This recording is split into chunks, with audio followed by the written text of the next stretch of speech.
Chapter 11. Margins of Error. Minutes later in the living room, the atmosphere was hot and close. Everyone was polite. Everybody was calm. But you could have cut the atmosphere with a knife.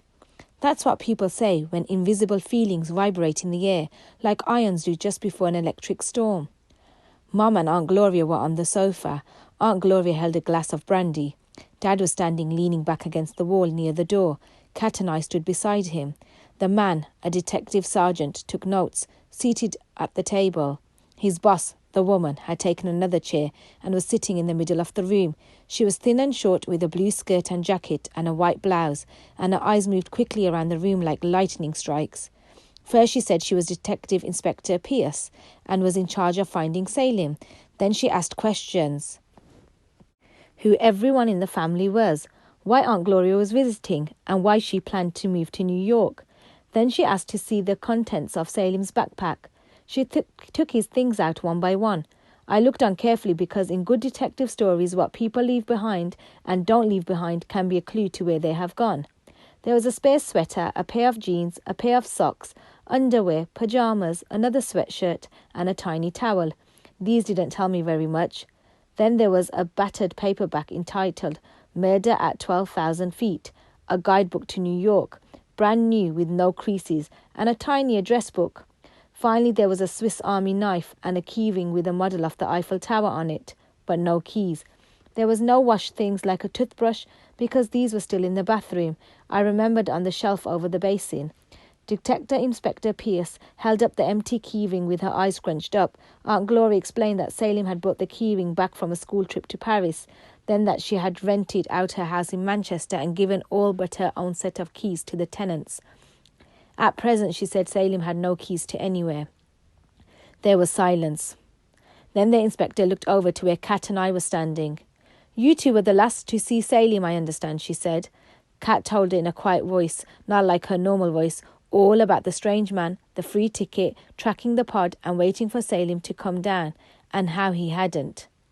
We should have never left them to get the tickets on their own, Mom said, when Kat had finished. The inspector's hand waved through the air. What this meant, I do not know. Then she turned back to Kat. You said you tracked the pod? Kat nodded. For half an hour, you did nothing but stare up and watch the London Eye go round? Well, Kat considered. We walked back so as to be able to see better. If you're too close, you can't see the pods go round properly without getting them muddled. And we chatted a bit. Without getting them muddled, Inspector Pierce repeated. She interlocked her hands and rested her chin on them. We chatted a bit.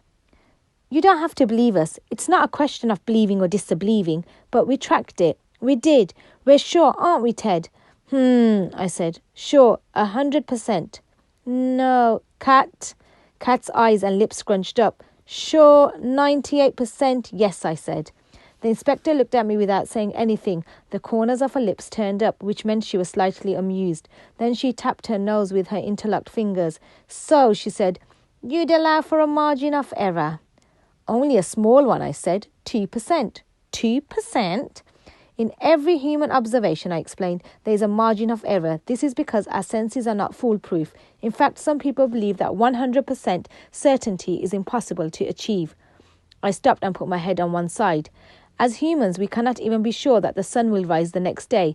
Our assumption that it will do so is arrived at by a process of induction.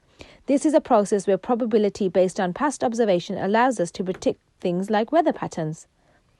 I've had enough of this, Aunt Gloria interrupted. Sunrise, sunset, up and down wheels, tracking pods. This is not a fun fair. This is about my son, my only son. He's missing. What I want to know is what's being done about it. We're doing all we can, Inspector Pierce said. She unlocked her fingers and smoothed her skirt. I know you're fretting. Fretting? You make it sound as if I've lost a handbag. It's early days. He's only been missing a few hours. And in vast majority of cases, young people who disappear like Salim are found within 48 hours. 48 hours? We'll miss our flight to New York.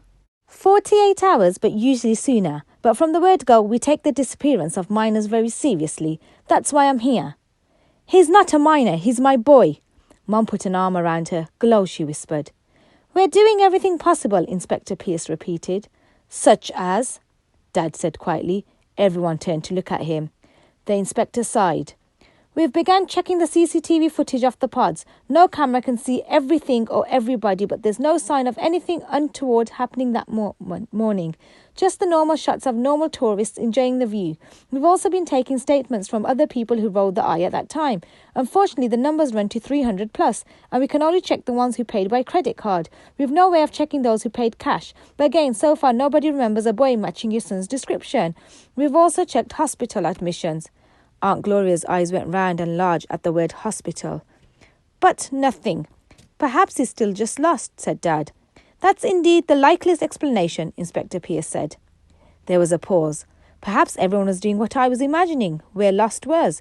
I pictured Salim lost on the London's underground system, getting on and off trains, wandering down past